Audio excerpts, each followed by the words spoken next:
Hola mi gente, yo soy Randall y esto es Backstage.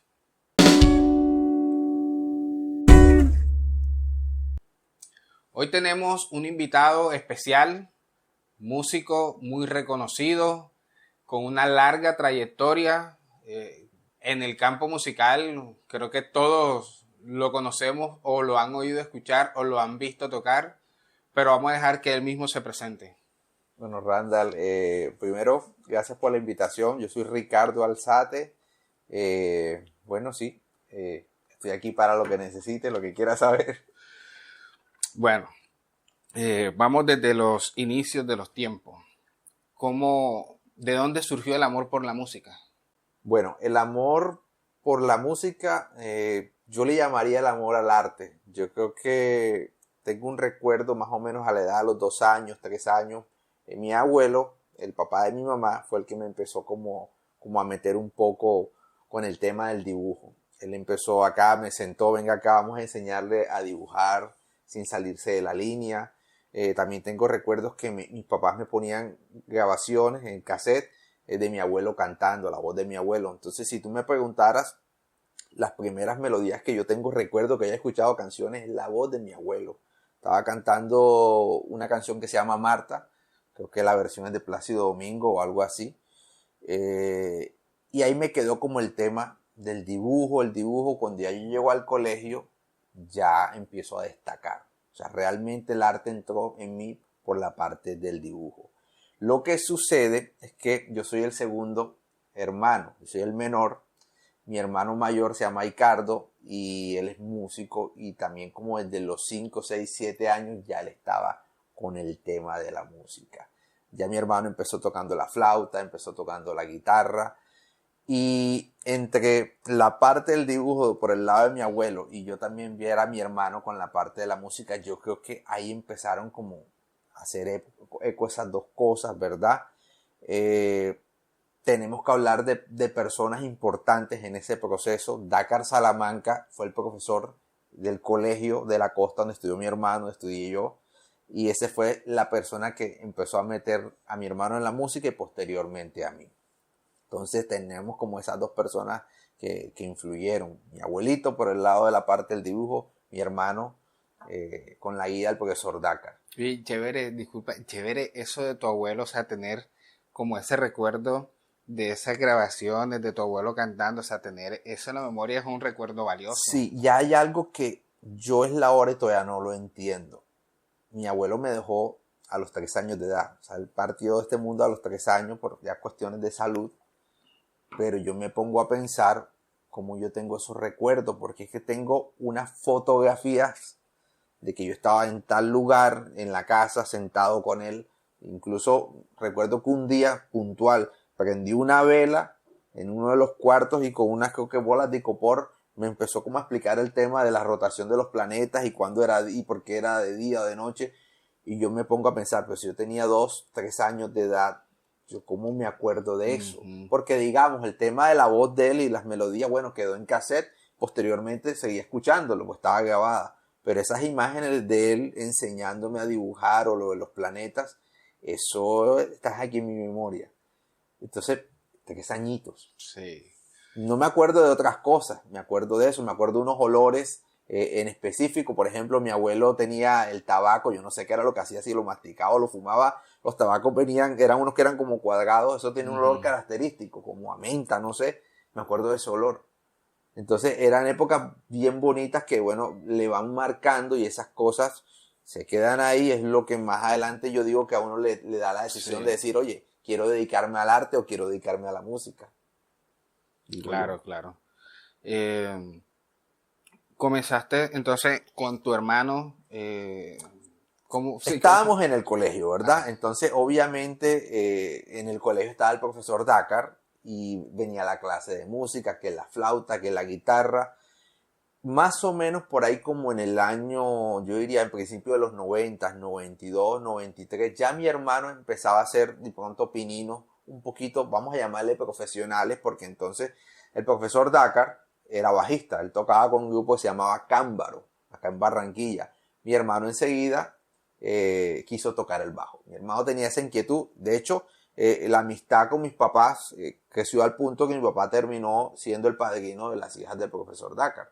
Y vivíamos también cerca a la casa de él. Entonces mi hermano no solamente lo veía en el colegio, sino que también se iba para la casa de él. Yo acompañaba a veces a mi hermano. Entonces ahí en el colegio nosotros vivimos la transición donde en los colegios empezaron a desaparecer lo que le llamaban anteriormente bandas de guerra, posteriormente se llamaron bandas de paz, y empezaba el proceso de las orquestas, porque anteriormente tú sabías que no había orquestas en los colegios. Mi hermano obviamente pasó por los instrumentos, él tocó redoblante, fue redoblante mayor en la banda, fue lira mayor, o sea, él destacó y yo iba ahí siguiéndole los pasos a él, ¿verdad? Entonces cuando él, como iba en un curso superior al mío, ya él se gradúa, ya él deja el bajo de la orquesta del colegio, ese puesto, por decirlo, y eso lo ocupo yo. Entonces yo empiezo en el colegio, tocando algunas salsas, tocando algunos merengues, y bueno, de ahí en adelante, uno detrás del otro, ya él empezó a hacer música profesionalmente, y cuando ya yo me retiro del colegio, creo que ya en 10º, 11º, ya yo era el bajista de la banda de él, profesionalmente. O sea, te estoy hablando de que ya íbamos a fiestas y ganábamos dinero haciendo música. Y ahora, en ese momento, tú terminas el colegio, entonces, ¿cómo le dices a tus padres que quieres dedicarte a la música? Porque eso es algo que aquí en Latinoamérica siempre ha sido como un tabú con los padres, siempre es un poquito pesado. De pronto últimamente ya no tanto, pero antes sí. Antes los padres querían que uno fuera contador, administrador, Bueno, abogado. yo te cuento algo. Yo creo que nuestros padres se dieron cuenta que desde un principio que éramos muy disciplinados, que esto iba en serio, y lo segundo que creo que les dio un parte de tranquilidad a ellos es que nosotros nunca tuvimos problemas ni con alcohol, ni con drogas, nada de esas cosas que de pronto yo digo que a unos padres en esa época de pronto era algo como que miércoles, estos niños se van a meter en un ambiente pesado. Sí. Entonces por ese lado ellos estaban tranquilos. En el caso de nosotros nos apoyaron mucho. Los que se oponían ni siquiera eran nuestros padres, sino eran nuestros tíos. Cuando mi hermano, porque él era bajista y en algún momento le llamó la atención el saxofón, creo que tengo recuerdo que él pasó por una compraventa en el centro, vio el saxofón y como él tocaba flautas dulces desde pequeño, se dio cuenta que era muy parecida a las posiciones. Papi, quiero el saxofón. Y recuerdo que uno de los tíos, ¿pero cómo así? No era bajo, ahora quiere saxofón, mañana ¿qué va a querer? Entonces ellos eran los que se oponían un poco. Pero yo te puedo decir, el caso es que mi hermano pagaría la novatada ahí de convencer a los tíos y al final lo terminaron apoyando y ya yo venía atrás. Entonces, claro, yo... Te arrastras, te alivianó el camino. Esa parte ya, mi hermano ya había podado esa parte. Entonces, claro, yo llegué derecho, yo empecé tocando con el bajo de mi hermano, era un Yamaha 4 cuerdas, y posteriormente mi papá me compró mi bajo. Ahorita detrás de cámara me estabas preguntando sobre mi bajo. Resulta que mi bajo es un Yamaha TRB5 Made in Japón, primera edición. Y ese es el bajo que me ha acompañado toda mi vida. Es que viendo tus fotos desde hace muchísimos años, yo un momento de análisis, yo ven acá, este es el mismo bajo y ven aquí cuántos años tiene él con ese bajo. Y el bajo en las fotos se ve prácticamente nuevo, o sea, ya él tiene sus detalles, pero todavía es un bajo que está en sus papeles. Y sí, la mayoría de gente que lo dice, oye, pero ese bajo tiene historia, sí. Bien bonito, o sea, tiene un valor sentimental porque me lo regaló mi papá, fue mi primer bajo. Y yo creo que eso cierra la pregunta porque, fíjate, comprar un bajo de gama alta profesional a un niño que está apenas empezando, sí, es claro, tener claro que, o sea, que quieres apoyarlo. Entonces, que la vaina en serio. Sí, yo no sé si se lo he dicho mucho a mi papá, pero él lo sabe que súper agradecido porque si no fuera por él y ese apoyo que me dio desde el principio. Sí. Y es que ahora hablando también del tiempo que tienes con el bajo, y yo se lo he dicho a los guitarristas que he tenido aquí, hay una diferencia entre los bajistas y los guitarristas, es que ellos siempre están cambiando sus guitarras o comprando. Normalmente el bajista tú lo ves con 1 o 2 bajos durante muchísimo tiempo, lo ves con el mismo bajo. De pronto lo que cambia es la planta, alguna cosa así, pero el instrumento como tal no lo cambiamos. Y eso le comentaba a Hermídez también, él me decía, es que no, yo creo que nosotros bajistas de pronto creamos una conexión más allá aún con el instrumento que los guitarristas que siempre están buscando más sonidos, que esto, que lo otro, que son como más detallistas en algunas cosas, que no, que ahora quiero esta pastilla, qué mejor suena con este y tal. Entonces, sí, ese detalle de los bajistas, Sí, a mí me parece chévere. Yo comparto eso de no estar cambiando bajo. Bueno, listo, ya tus papás te apoyaron y eso. Ahora, ¿dónde estudiaste música? bueno, empezamos con el profesor Dakar, ¿verdad? En el colegio. Mi hermano aprende el bajo por Dakar. Aprendo el bajo, las primeras clases fue por mi hermano. ¿Cómo se dio esto? Mi hermano tuvo una operación. Nosotros todavía éramos solteros los dos. Y dormíamos en el cuarto juntos. Coincidió unas vacaciones mías con la dieta de él o con la incapacidad. Y él estaba todo el tiempo acostado, pues lo operaron de los pies. Y un día me dice simplemente, ¿quieres que te enseñe a tocar el bajo? Y yo, dale. Pero fue algo como realmente no sé, o sea, no tenía yo como pensado es que con esto voy a ganar dinero más adelante ni Sí, nada sí. de eso. Simplemente fue como, de verdad, como no decirle que no a mi hermano. Uh-huh. Y empecé ahí y empecé a cogerle el gusto. Más adelante, digamos, cuando ya mi papá me compra el instrumento, que ya se ve más como una formalidad, no, aquí sí verdaderamente le está interesando. Entonces mi hermano creo que me lleva a donde Hermídez. Y mi hermano le había llamado seguramente la atención la tocada de Hermídez, empezó seguramente tomando algunas clases con Hermídez y mi hermano me lleva a donde Hermídez. Entonces, inicialmente yo empiezo a estudiar con Hermídez, creo que también alcancé a tomar unas clases con Guillo López, bajista emblemático, hermano de Over, bajistas que tocaron con el Joe. Pues. Entonces Guillo me explicó lo que fueron los modos. Entonces recuerdo que incluso un recuerdo bien bonito, que Guillo decía, si quieren no me paguen con dinero, tráiganme frutas, algunas cosas. Y las clases eran en el patio de él. Bien, bien chévere eso. Y con Hermídez empezamos de una con la técnica. Una de las cosas que con mucha humildad lo digo, creo que me caracteriza a mí o que los bajistas dicen, pues que soy muy técnico. Algunos dicen que soy el más técnico, pero bueno, yo creo que no. Pero traté de tomarle eso a Hermídez. Hermídez, tengo entendido que él venía de guitarra clásica. Uh-huh. Entonces, bueno, la posición de la guitarra clásica. Él posteriormente pasa a la orquesta La Clave con el bajo y ya tenía esa técnica de la guitarra clásica. Y yo, pues también tomo esa técnica de Hermídez. Bueno, ahí empiezo con Hermídez, dele. Empiezo pues toda mi etapa escolar, que como te decía, cuando estaba en el colegio, en bachillerato, ya yo tenía el Yamaha. Y cuando ya yo me graduó del colegio, pues la intención era pasar enseguida a Bellas Artes. Yo empiezo a hacer el básico, que era un curso que se hacía como preparatorio para luego entrar a la carrera de lleno. Pero el tema es que cuando yo llego a Bellas Artes, haciendo un poquito de contexto, en Bellas Artes no había, creo que la asignatura de bajo eléctrico como tal. Lo que había era contrabajo clásico, ¿verdad? Entonces yo ahí me encontré obviamente como con una barrera porque, claro, un joven que apenas está aprendiendo a tocar el bajo eléctrico, entonces como que no tiene intención de pasarse al contrabajo y menos clásico. Clásico, sí. Entonces yo hice el básico y yo creo que yo no empecé a hacer la carrera. Entonces empecé prácticamente autodidacta, se podía decir una parte, yendo aquí, yendo acá, escuchando mucha música, eso sí. Creo que todavía iniciando no había YouTube. Entonces uno era mucho de cassette, sí estaba el TV cable.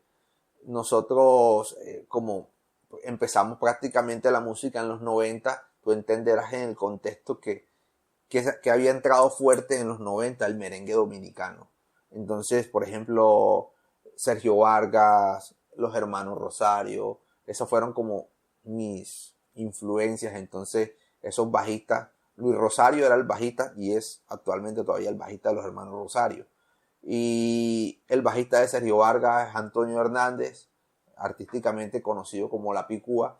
Esos dos bajistas dominicanos, nosotros los seguíamos mucho a ellos. Incluso cuando ellos venían acá a Barranquilla, mi hermano y yo nos mandamos al hotel sin conocerlo. Simplemente nos los presentamos y terminamos pues cayéndole un poco en gracia a ellos y teniendo buena amistad con ellos.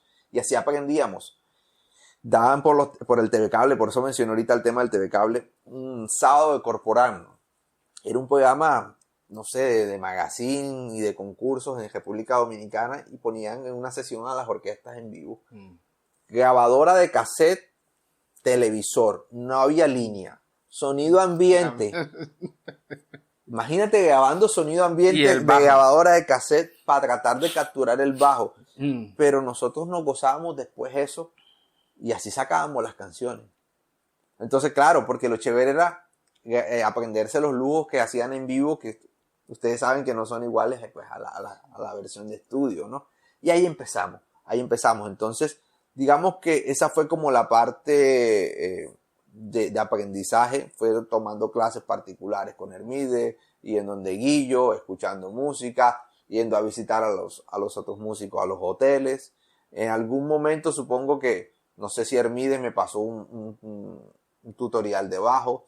Sé que los primeros tutoriales que llegaron a mis manos, el de 4 cuerdas de Carlitos del Puerto, el bajista Iraquere, que tenía 2 o 3 métodos de eso. Y bueno, ya posteriormente vinieron más cosas. Un día estaba en la casa de Hermídez y saca un CD y me lo coloca. Eso fue el antes y el después de mi vida como bajista. Traigo aquí en la camisa un bajista muy reconocido, Jaco Pastorius. Ese era el CD, un CD en vivo, me puso Hermídez. Ahí me estalló la cabeza. Yo dije, ¿eso qué es? Mi mente y mi poquito conocimiento no alcanzaban a procesar todo lo que estaba pasando en ese momento, pero no tenía que ser el músico más avanzado, o sea, el gusto de lo que yo estaba automáticamente me atrapó la música y ya ahí quedé agarrado con la música de Pastorius. Creo que no soy jazzista consagrado ni nada por el estilo, pero en la parte del funk, porque él es un bajista como de rhythm and blues, de funk y jazz, esa parte de funk creo que marcó una influencia en la manera también de ecualizar mi bajo, de la manera como ataco las notas. Y bueno, ya la última parte, ya digamos, ya era más adulto, yo retomo la música y hago la profesionalización en Bellas Artes, que fue un proyecto de la parte de cultura. Estábamos en gobierno, creo que Uribe. Eso fue un proyecto que metió Uribe, que se llamaba Colombia Creativa, y con eso las personas que tenían cierta experiencia, que llevaban años tocando y que tenían entre un rango de edad, podíamos acreditar los conocimientos, y lo otro era pues continuar con las asignaturas de la carrera de músico, de licenciado de música. Entonces yo entré ahí. En esa parte también fue una experiencia muy bonita porque, digamos, tuve ya un acercamiento con el instrumento en la academia, dentro de la academia más formal. Mi profesor de bajo fue Fabio Duarte, que en algún momento de los inicios musicales de Fabio yo fui también de alguna manera un guía, por llamarlo de cierta manera. Fabio fue mi primer profesor de bajo. Sí. Él fue el que llegó, o sea, yo estaba aprendiendo era con YouTube. Y él me lo recomendó. El profesor de trombón que yo tenía, él fue el que me hizo el puente. Y Fabio, no, sí, claro, listo. Él daba era guitarra en las casas de cultura. Y no, ven, yo te enseño bajo y tal. ¿Tienes bajo? Sí, ven, tráelo y listo. Y apenas me vio enseguida, ven acá, esa mano vamos a corregirla, vamos enseguida a ponerla como es. La técnica de Fabio es muy, muy parecida a la mía. O sea, no me puedo acreditar, no sé, porque él también fue a clases con Hermídez. Entonces, supongo que un poco le expliqué yo la posición de los dedos y Hermídez también le complementó. O sea, pero los tres estamos ahí como de la misma línea. Es una mano que trata de tener mucha organización en los dedos, mucha limpieza en el sonido. Sí, y Hermídez es bastante jodón con eso, que lo tuve profesor también, con la limpieza de la nota. Eso le gustaba, era el sonido, pero... Sí, fíjate que hay algo que me gustaría añadir y es enlazarlo con uno de los temas que tú dijiste sobre el tema de los bajos. Como te acabo de decir que nosotros entramos en la música como a principios del 90, que estaba el merengue en su apogeo, era tendencia las marcas modernas. Entonces, claro, bajos 5 cuerdas Fender no se conocía mucho, o por lo menos aquí en Barranquilla no habían. Aquí empezaron a llegar los Ibanez 5 cuerdas. El Ibanez fue una marca que cuando esos merengueros empezaron a llegar acá, yo digo que tomó bastante fama. Y luego los Terebé, obviamente. Entonces, el bajista, yo digo, de los 90 no estaba muy preocupado por rescatar ese sonido de los 70, 80 de Fender, sino que estaba más con este sonido como un poco más moderno. Más moderno, Entonces, sí. como yo vengo de la escuela de Hermídez, que como lo acabas de decir, vamos a tratar de que el sonido sea limpio y eso sumado al sonido del Yamaha, digamos como que esos sonidos de allá ese ronquido rockero del Fender, a mí no me llamaba mucho la atención en su momento, pero son etapas que tú vas luego explorando, porque obviamente yo empiezo tocando merengue, pero después Hermídez me pone a Pastorio, el mismo Hermídez, entonces claro, ya hay un momento que tú empiezas a tratar de buscar el sonido por un lado, por el otro, y te das cuenta que el bajo de Pastorio no tiene traste. Entonces también es otra cosa de que, bueno, hay que explorar otra cosa más. Entonces se va abriendo como el espectro, como el abanico. Claro.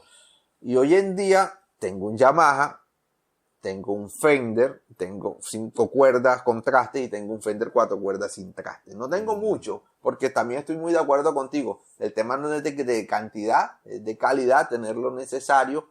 Pero sí tengo ahí, digamos, mis jugueticos. Exacto. Como para tener por lo menos 2 o 3 colores diferentes, porque sí, algo que hay que aprender es que cada bajo tiene su sonido, Sí. independientemente que tú sí le impregnas algo con tus manos y que, como dicen por ahí, coges bajo de cualquier marca, pero tiene tu sello, pero sí, cada bajo tiene su sonido y hay unos bajos mucho más dulces, hay unos un poco más roncos, y algunos se adaptan más a temas más tipo romántico, más balada, otros más tropical, no sé. Sí, no, y es que al principio, por ejemplo, yo era de los que yo los escuchaba hablando, no, que me gusta más este bajo, no, pero es que este bajo tiene esto y tal, y yo decía, yo no entiendo eso, yo no escucho esa vaina, o sea, para mí todos sonaban igual.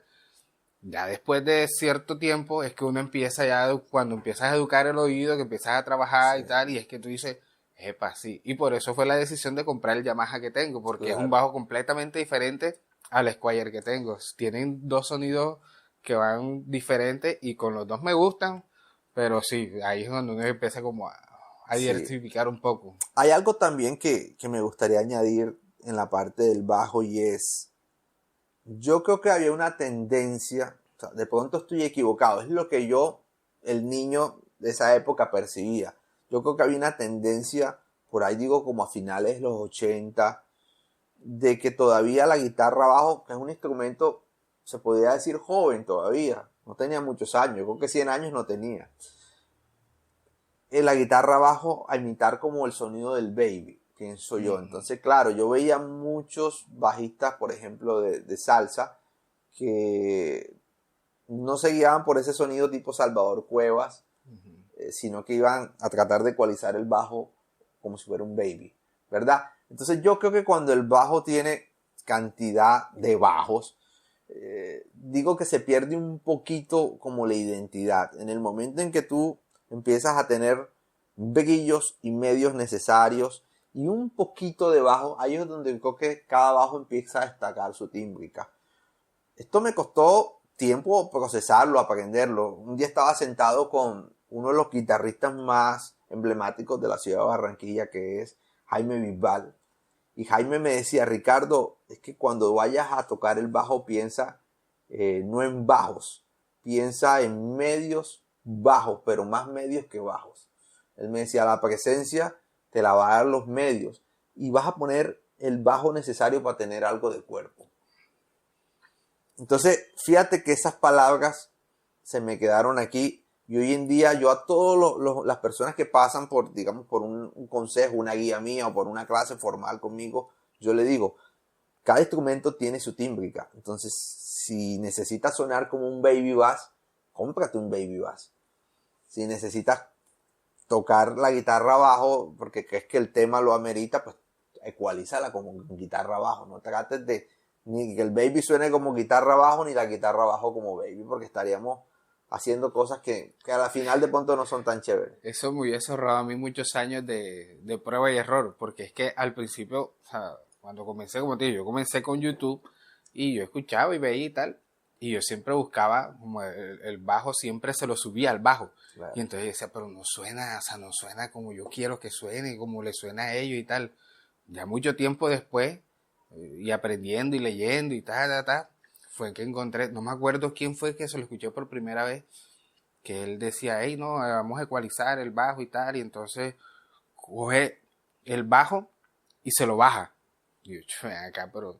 Y cogía los medios, y entonces él decía, empezaba a explicar eso. Claro. Hey, tú necesitas presencia, el bajo te tiene tal, entonces el medio utiliza el brillo, y yo, es que por ahí va la vaina. Entonces viene el otro proceso de empezar a investigar Claro. su sonido ya teniendo un concepto. Claro. No como que, yo creo, no, si ya hay un concepto, tú empiezas a investigar tu sonido, cómo quieres que suene, y empiezas a jugar con esas cosas. Sí. Y es que yo digo que, mira, obviamente los bajistas barranquilleros, digo yo que salieron en los 70, en los 80, ¿quiénes serían sus referentes? Me imagino que las bandas de música tradicional. Si nosotros nos vamos a esos temas tradicionales, yo me imagino que eran bajos acústicos, y no sé si tú recuerdas que esas grabaciones de antes se hacían en bloque, y tú escuchas por ahí un bajo que a mí me cuentan que lo ponían en un rincón. Me imagino que debe ser un contrabajo, estos acústicos, ¿no? Entonces, claro, si tú, eso es lo que estás escuchando, cuando llega una guitarra abajo, pues tú vas a emular eso. De hecho, yo he visto videos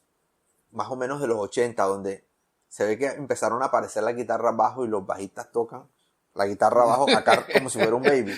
O sea, lo tienen Claro, con la correa, pero se lo ponen acostumbrado. aquí. Y eso fue bajando, eso fue bajando. Ahora, a principios de los 90 hacia acá ya empieza una tendencia diferente. En el año 92 más o menos, otro bajista que yo visualizo acá en Barranquilla, el maestro Edgardo Fábregas. Me parece siempre un bajista que, si tú me preguntaras cómo lo defino, yo diría súper adelantado a la época. Y de ahí se agarraron muchos bajistas más, o sea, el maestro Alex Duque, el maestro Juan Carlos García, y más atrás veníamos nosotros por ahí, ¿verdad? Entonces ya ese es un sonido mucho más moderno. Viene una revolución que se llamó Carlos Vives y la provincia, por ejemplo. Entonces yo me encuentro con los sonidos de Luis Ángel, del Papa Pastor. Eso fue otra también como boom, volada de cabeza. Tengo la fortuna de decir que es mi amigo, y recuerdo con mucho cariño las primeras veces que pude hablar con él. De hecho, yo lo conocí a él aquí en Barranquilla, pero en algún momento estuve en Bogotá, lo contacté y me recogió, me dio un tour, me llevó hasta un estudio de grabación, me llevó a bajos exclusivos, Tomás Julio, que yo creo que Tomás, bajos exclusivos ni siquiera era un local, sino que Tomás creo que tenía los bajos en la casa todavía. Conocí a Tomás, y luego en la casa yo dije, aquí es, bueno, coge el bajo, yo quiero que toques tales temas. Y él, habían canciones que eran por gira, que las tocaba con Carlos Vives, y entonces me decía, pero espérate, que esta canción ya no me acuerdo, porque Sí, eso fue de sí. una gira pasada, y muy bonito eso. Y hoy en día pues somos grandes amigos, yo creo que al menos al año nos vemos 1 o 2 veces personalmente, y salimos a comer, a hablar.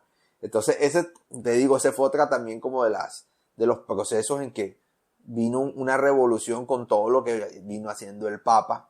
Y también yo creo que eso, de ahí también tomo algo yo de influencia. O sea, no me has hecho la pregunta directamente, pero sí, yo digo que mis maestros, Hermídez, Quillo, y mis influencias también, que no es que me haya sentado a tomar clases con esos bajistas, pero que sí los he escuchado. Claro. Ahí te meto entonces a Luis Ángel el Papa Pastor, al maestro Rubén Rodríguez, este bajista de Estados Unidos que toca salsa moderna, ¿no? Hermen Pérez, el bajista que toca con Marc Anthony. Te puedo mencionar el maestro también Salvador Cuevas, que obviamente uno escuchó esos temas como Juanito Alimaña y ese poco de slap, ¿verdad? Porque esa fue, digamos, también otro proceso donde ya yo dejé también un poco el merengue y también empecé a explorar a pastorios y otros géneros también, porque también que el mismo mercado te lo va pidiendo. Claro. El merengue tuvo su boom en los 90, pero llegó un momento también donde bajó un poquito y empezó Carlos Vives, entonces el tropipop se puso de moda. Entonces nosotros y tocaba inmigrar también hacia allá, porque hacia allá. Uno tiene que estar en la tendencia para poder también... Exacto.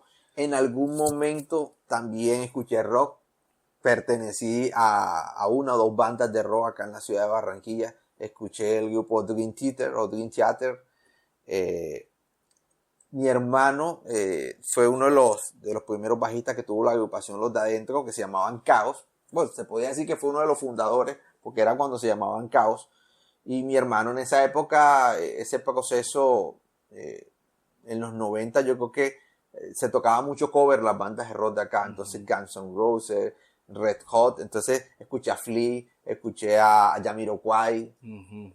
Siempre me llamó mucho esa atención de medio folk, medio disco, porque el bajo tiene mucho protagonismo en esa parte. Aparte de la música, ¿tienes otra actividad? Bueno, te voy a contar algo que yo creo que en cámara nunca lo he dicho. Digamos que bueno, hicimos toda la parte del aprendizaje del bajo, empezamos a trabajar profesionalmente. Yo en ese momento que salgo de Bellas Artes, prácticamente, o sea, termino el básico, como te conté anteriormente, que no, me encontré como con esa limitante que no había bajo eléctrico, yo me quedé tocando. Entonces, era una época que yo le llamo como una cierta bonanza porque se podía vivir literalmente nada más de la música.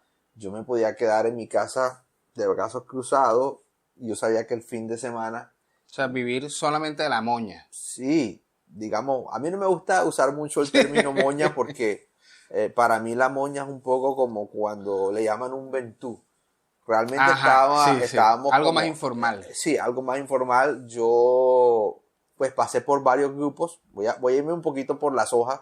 Pero yo pues empiezo tocando profesionalmente con el grupo de mi hermano, llamada Nueva Generación. No sé, como para hacer un recorderis, por allá en el año 2000, tocó en el Centro Bíblico Villa Country, en un ministerio cristiano, era música ¿Tiene fotos de esos momentos? Sí. Ok, las vamos a ir poniendo aquí. Claro. Dale. Por ahí pienso que entre el 2000, 2004, Orquesta La Diferencia, de acá de Barranquilla, una orquesta que se llamó Jacaranda Show, o se llama Jacaranda Show, con ese participé en mi primer festival de orquesta y ganamos primer puesto, Congo de Oro. Pasé Miro y sus Bambiros, creo que alcancé a hacer algunos acompañamientos en el grupo Bananas. Y le mando un saludo a mi gran amigo May López, un bajista que admiro mucho. Era el bajista en ese momento de Bananas. Y bueno, yo le hice un par de reemplazos que se extendieron como a 15 presentaciones, creo yo. Por ahí hay algunas fotitos también todavía de eso. Por ahí, más o menos como en el año 2006, arranco a tocar con una orquesta que se llama Chequeré, de Baranoa. Pero estábamos algunos músicos de acá de la ciudad y esa fue una época muy bonita porque vino una parte discográfica, ahí donde te puedo decir, escucharme en la radio, mi bajo, o sea, eso no tiene precio. ¿Y cuál era la pregunta? Yo te dije que me iba a ir por las ramas. Sí. No, dale, te está dejando Pero porque esa era otra pregunta que te tenía, pero bueno. ¿Cuál era?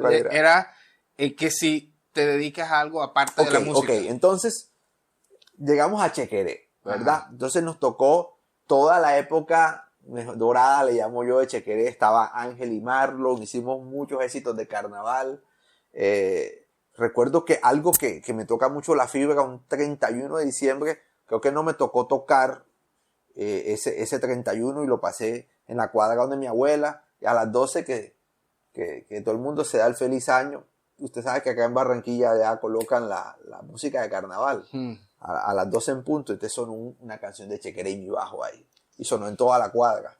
Entonces, eso son recuerdos muy bonitos y que realmente tienen un valor muy grande. Entonces, esa era una época que de verdad yo me podía quedar en mi casa, como decimos, rascándose la barriga. Yo sabía que el fin de semana Chequeré iba a tener 1 o 2 presentaciones.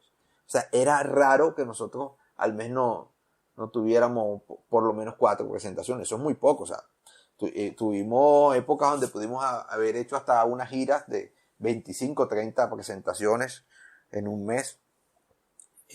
Recuerdo que hubo una salida a fin de año donde nos fuimos y regresamos acá a una presentación a Barranquilla. Veníamos a Bogotá, pueblos aledaños, llegamos a Barranquilla a tocar y nuestros familiares llegaron a saludarnos, a traernos ropa. Y cogimos para el bus otra vez y nos fuimos. Entonces, obviamente, bueno, luego viene un cambio, yo diría, del mercado musical, ¿verdad? Y eso viene con muchas cosas que de pronto ahorita son temas que no vienen a la pregunta, pero empieza a bajar un poco todo en general, vienen otros géneros de afuera, la música tropical empieza también a bajar un poco. Y ya empezó el run run entre los músicos, bueno, vamos a tener que hacer otra cosa. O sea, alternemos, no sé, la tocada con la docencia, o algunos decían, bueno, ya no me sirve quedarme en un solo grupo, sino que tengo que estar con 2 y 3 al tiempo para ver en un fin de semana, alguno de los 3 tiene que tener presentación. Entonces, en ese momento ya comienza, digamos, como ese Ricardo a sentar un poquito, bueno, no sentar cabeza porque nunca fui loco, pero sí como otro nivel de madurez. Exacto. Y yo decía, bueno, aquí hay que pensar qué se hace. Yo me encuentro con un colega que se llama David Moreno. Él es uno de los fundadores del grupo Área 22, cantante, lo conocía ya digamos del gremio musical de Barranquilla. Él me llama y me dice, Ricardo, ¿tú qué estás haciendo?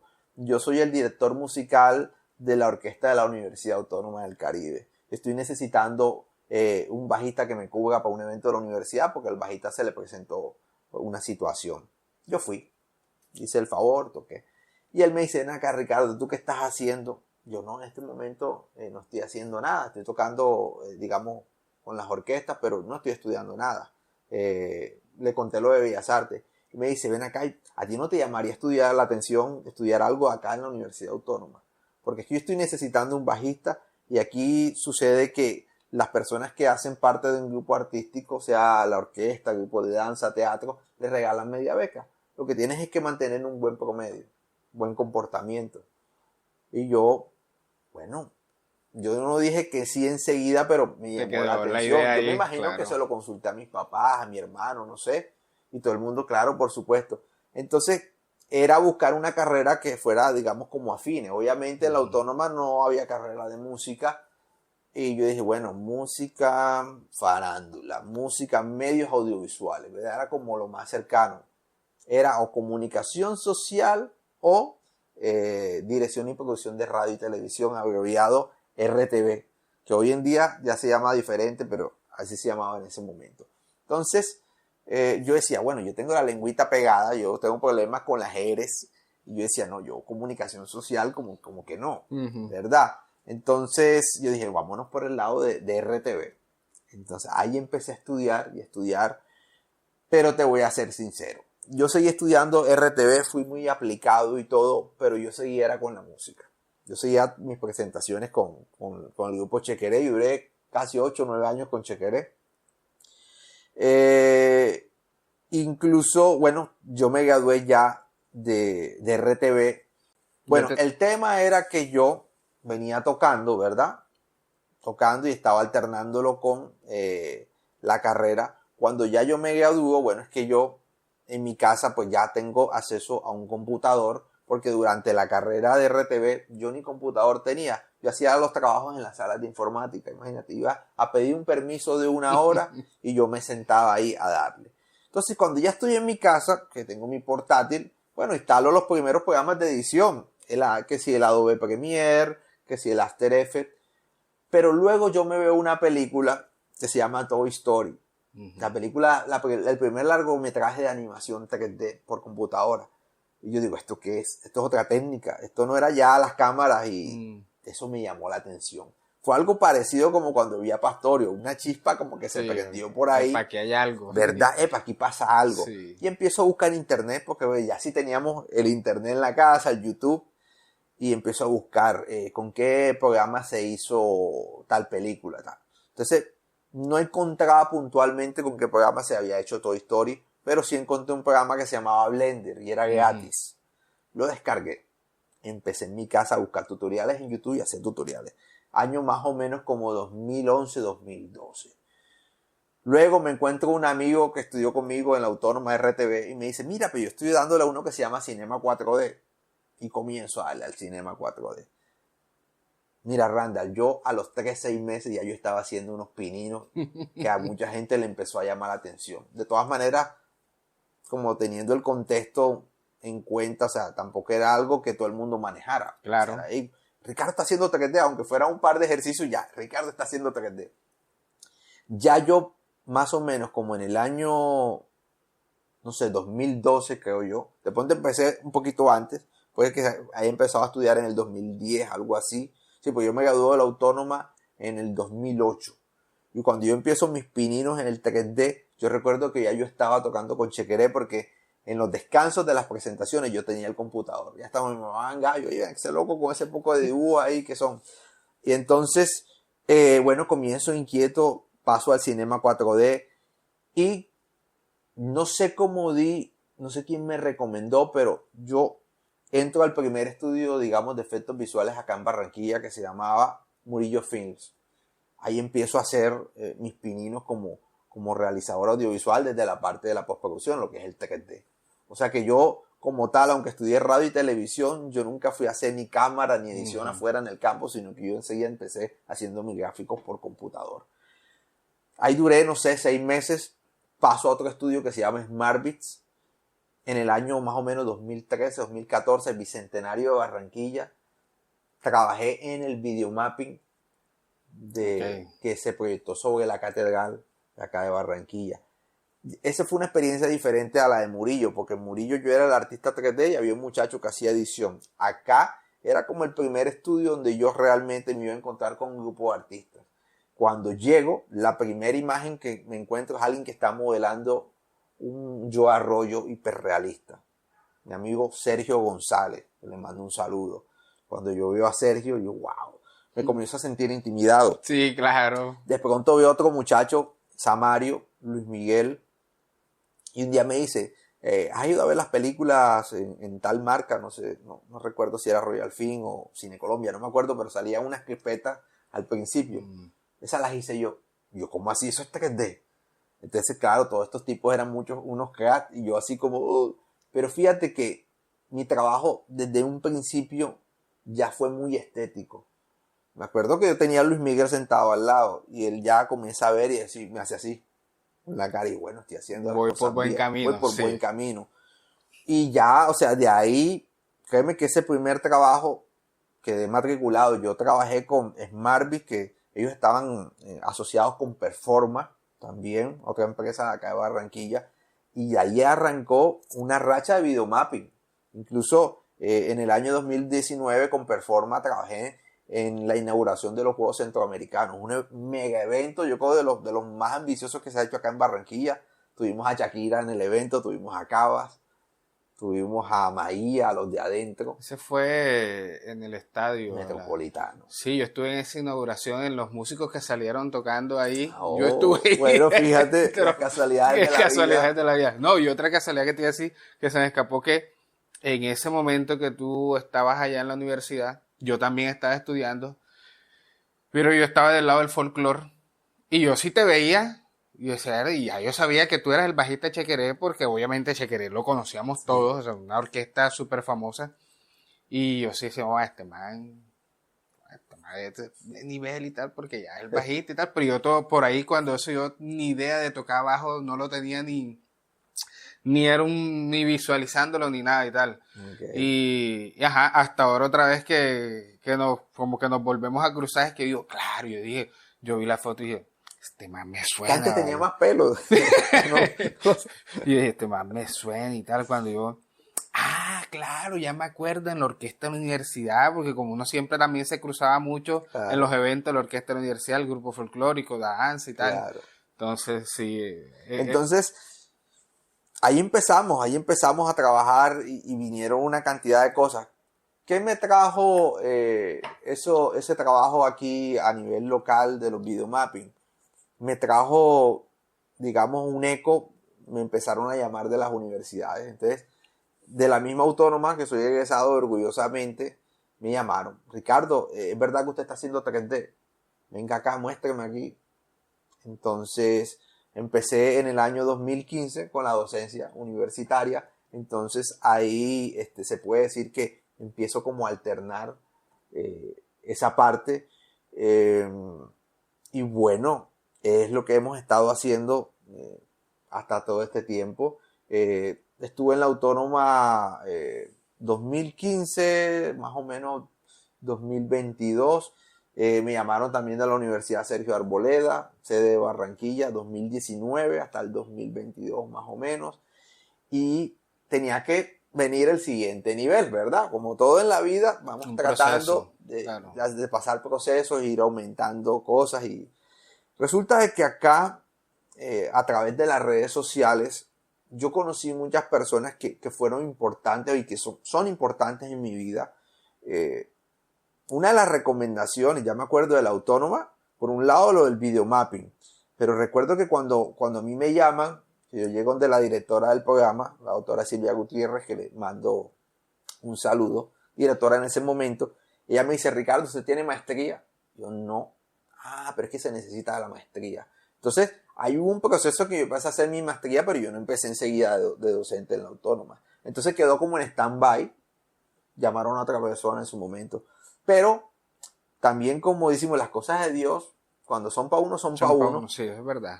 Yo conocí por las redes sociales a un muchacho, se llama Rancel Vizcaíno, un diseñador gráfico, hoy en día uno de mis mejores amigos. Y Rancel en ese momento no me conocía personalmente, todo era por chat. Y entonces en los grupos de Facebook no subía los trabajos. Y yo digo que mis imágenes empezaron a causar algo de impacto. Y aunque era un medio tan limitado como es el chat, porque no estás viendo ni videollamada ni nada, las cosas que yo decía y mi manera de ser como que le caí en gracia a las personas, digo yo. Entonces él me ha recomendado. Un día me pidió el teléfono y me llamó, me dijo, mira Ricardo, mete la hoja de vida en la autónoma otra vez en el programa de diseño gráfico. En 7 meses te van a llamar. Y yo como que, 7 meses. Pero en 7 meses me llamaron y quedé. Entonces Rancel Vizcaíno. Y por las redes sociales conocí a alguien de acá de Barranquilla, una persona muy importante en todo este proceso, se llama Antonio Mendoza, le mando un saludo también. Antonio es un barranquillero que en el momento en que yo lo conozco a través de las redes sociales ya él está en Bogotá. Entonces me decía, no, mira, yo estoy trabajando acá con una empresa que se llama Monpós y tal, y yo empiezo a ver, bueno, Monpós en todas las redes sociales y me estoy dando cuenta que, wow, esta es una de las empresas más importantes de la ciudad o del país, digo yo, porque todos los comerciales son de marcas famosas. Entonces, claro, yo venía a hacer, sí, lo de los Juegos Centroamericanos, pero aparte de eso, pues las cosas que yo hacía acá eran de pronto con clientes que no eran de un impacto tan mediático ni internacional. Ajá. Exacto. Entonces cuando ya yo empiezo a ver que toda esa gente maneja comerciales, ya que si Pepsi, que si Colgate, que si el champú X, yo digo, wow, bacano el trabajo que están haciendo. Como todas las cosas, uno empieza a hablar con las personas sin ningún interés porque nunca me le metí por los ojos a nadie. No sé, simplemente ahí compartíamos, era, como te decía, yo hacía traquete porque me gustaba, igual que la música, y compartí imágenes con Antonio. Yo digo que acá que él empezó a ver, bueno, ese muchachito allá en Barranquilla está haciendo cosas interesantes. Un día cogió el teléfono y me dijo, mira Ricardo, están necesitando un artista de iluminación en Monpós. Yo creo que él en ese momento ya estaba incluso en otra empresa. Y él, no sé si de pronto les estaba colaborando, pero como todo proceso ya necesitaban a alguien. Y fíjate que también fue un proceso porque yo de momento no pude, en el momento no pude, después con Monpós empecé a hacer cosas como freelance, porque es que yo todavía estaba, digamos, acá en Barranquilla viviendo de la docencia. Yo de lunes a viernes estaba trabajando en la universidad. Entonces, llegó un momento que había que tomar la decisión. Ya yo hablo con mis jefes acá en Monpós, bueno, mis jefes actuales ahora, y yo les digo, bueno, miren, ¿será que podemos llegar a un acuerdo? Ya yo quiero dar mi siguiente paso. Si ustedes me aseguran una estabilidad y tal, yo dejo acá el tema de la docencia pausado, porque yo le digo, nunca digo me retiro porque uno no sabe si en algún momento va a necesitar. Además que uno tiene que ser agradecido de las cosas, ¿no? Claro. Si hay que hacer música en algún punto de la vida, hacemos música. Si hay que hacer docencia, hacemos docencia y con mucho gusto y con mucho respeto por la profesión. Pero en ese momento había que pasar la página y como que subir otro escalón. Entonces me retiro de las universidades y empiezo con Monpós. Y pues ya llevo ahí prácticamente 2 años, 7 meses. Por ahí he visto que, me imagino que es con esa empresa que ya han hecho cosas para grandes marcas y, no sé, incluidas Netflix. Sí, o sea, ¿cómo te sientes tú? ¿Cómo te sentiste en ese momento de decir, bueno, estoy trabajando?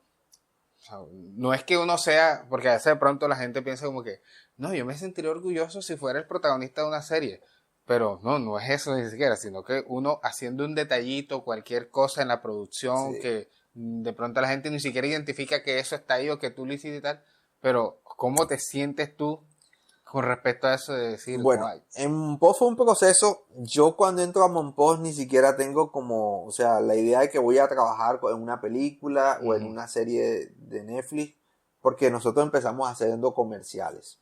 Pero el impacto fue de o sea, una emoción, porque claro, como te digo, entramos a un cliente, el primer comercial que hice fue un comercial de Navidad de Alpina.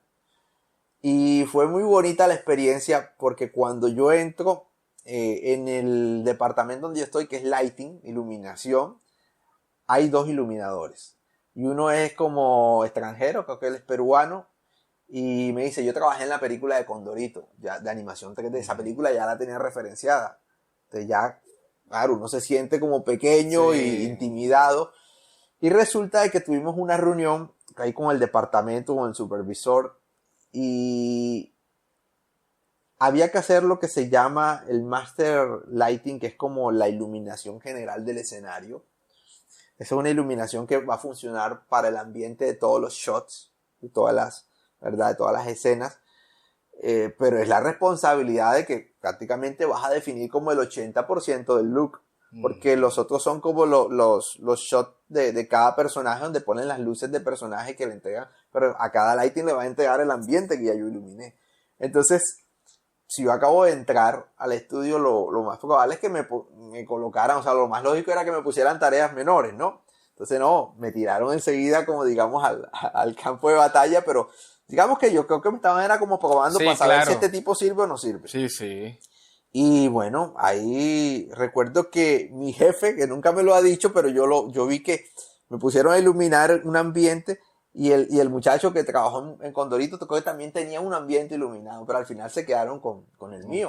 Entonces, digamos que fue algo que me pudo dar como esa confianza. Otra cosa que para nadie es mentira es uno barranquillero que lo contrata una empresa de Bogotá, ajá, siempre está el tema de que los mismos medios de comunicación han quedado como una especie de distanciamiento. Entonces uno Ujú. viene, claro, como mirando, ¿será que les voy a caer bien? Pero fíjate que me he llevado una sorpresa. Han sido tan amables conmigo, he hecho tan buena amistad con gente de Bogotá y también gente de Medellín que trabaja en el estudio.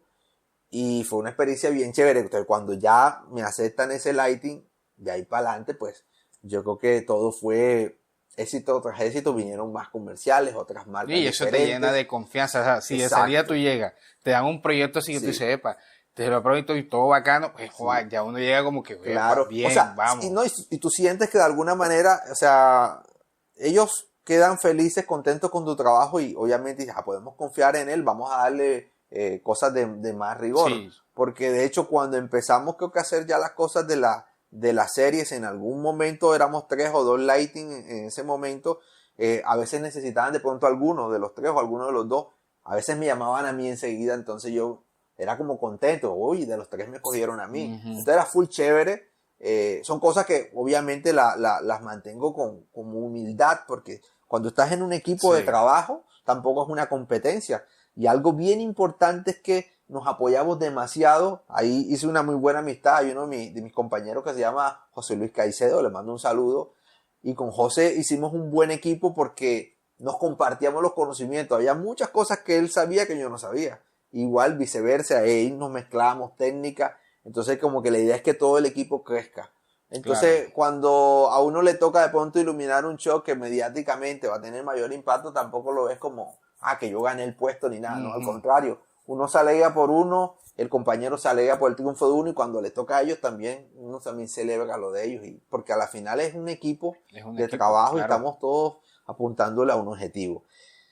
Viene la serie de Netflix, que era la pregunta, y Ah, un buen preámbulo, un no, no, buen no, es preámbulo. excelente porque nos pone un contexto. Entonces, bueno, nos meten en una reunión, ¿no? Y nos dicen, lo primero que te encuentras es con, bueno, muchachos, esto no se puede saber. Prácticamente hay unos niveles donde ni siquiera le puedes decir a veces a tus papás. Ujú. Entonces, y ahí a veces hay series, ya te puedo contar con toda confianza porque ya están en el aire, ¿no? pero hay veces habían series que el nombre ni siquiera era el nombre de cómo iba a salir en serie, sino un nombre en clave, ¿verdad?